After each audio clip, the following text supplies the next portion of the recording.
Hi everyone, welcome back to PM lifestyle in Kannada ಚಾನಲ್ಗೆ ಎಲ್ಲರಿಗೂ ಸ್ವಾಗತ. ಐ ಹೋಪ್ ಎಲ್ಲರೂ ಚೆನ್ನಾಗಿದ್ದೀರಾ ಅಂತ ಇವತ್ತಿನ ದಿನನ ಸಂಜೆ ವ್ಲಾಗ್ ಆಗಿ ಸ್ಟಾರ್ಟ್ ಮಾಡ್ತಾ ಇದ್ದೀನಿ.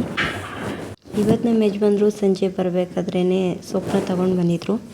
ಅಪರೂಪ ಗೈಸ್, ಅವ್ರೇನಾದರೂ ಸಾಮಗ್ರಿನ ಮನೆಗೆ ತರ್ತಾರೆ ಅಂದರೆ ತರಕಾರಿ ಎಲ್ಲ, ಯಾಕಂದರೆ ಅವ್ರು ಹೋಗೋದೇ ಕೂಲಿ ಕೆಲಸಕ್ಕೆ.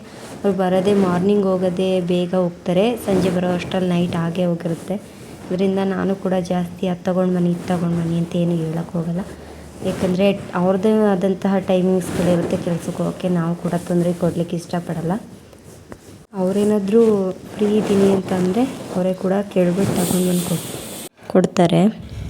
ಹಾಗೆ ಇವತ್ತು ಊಟಕ್ಕೆ ಸೊಪ್ಪು ಸಾಂಬಾರು ಮತ್ತು ರೈಸ್ನ ಮಾಡ್ಕೊಂಡಿದ್ದೆ. ಹಾಗೆ ನಾಳೆ ಮಂಗಳವಾರ ಇರೋದ್ರಿಂದ ಇವತ್ತೇ ನೈಟೇ ಹೂವೆಲ್ಲ ಕಟ್ಟಿಟ್ಕೊಳ್ತಾ ಇದೆ. ಸ್ವಲ್ಪ ಹೂವನ್ನ ಬಿಡಿ ಹೂವನ್ನ ತಗೊಂಡಿದ್ದೆ, ಅದರಿಂದ ಸ್ವಲ್ಪ ಹೂವೆಲ್ಲ ಕಟ್ಟಿದ್ದಾಯಿತು. ಉಳಿದಿರೋ ಹೂವಲ್ಲಿ ಸುತ್ತ ತೋಳಿಸಿ ಮಧ್ಯದಲ್ಲಿ ಬಿಳಿ ಹೂವನ್ನ ಹಾಕ್ಬಿಟ್ಟು ಒಂದೊಂದು ಹೂವನ್ನೇ ಮುಡಿಸ್ಬೋದು ದೇವರಿಗೆ, ಫೋಟೋಗಳಿಗೆ ಅಂದ್ಬಿಟ್ಟು ಈ ಥರ ಕಟ್ಕೊಳ್ತಾ ಇದೆ. ತುಂಬಾ ಚೆನ್ನಾಗಿ ಬಂತು. ಈ ಥರ ರೆಡಿ ಏನಾದರೂ ಒಂದು ಹೊಸದಾಗಿ ಮುಡಿಸೋದ್ರಿಂದ ಏನೋ ಒಂಥರ ಖುಷಿ, ಆ ಥರ ಫೀಲ್ ಆಗುತ್ತೆ. ನಮ್ಮನೇಲಿ ರಾಘವೇಂದ್ರ ಸ್ವಾಮಿ ಫೋಟೋ ಮತ್ತು ಭೂವರಹನಾಥ ಫೋಟೋ ಇರೋದ್ರಿಂದ ಸ್ವಲ್ಪನಾದರೂ ತುಳಸಿನ ತರಿಸ್ತೀನಿ ಪೂಜೆ ಮಾಡಬೇಕಾದ್ರೆ.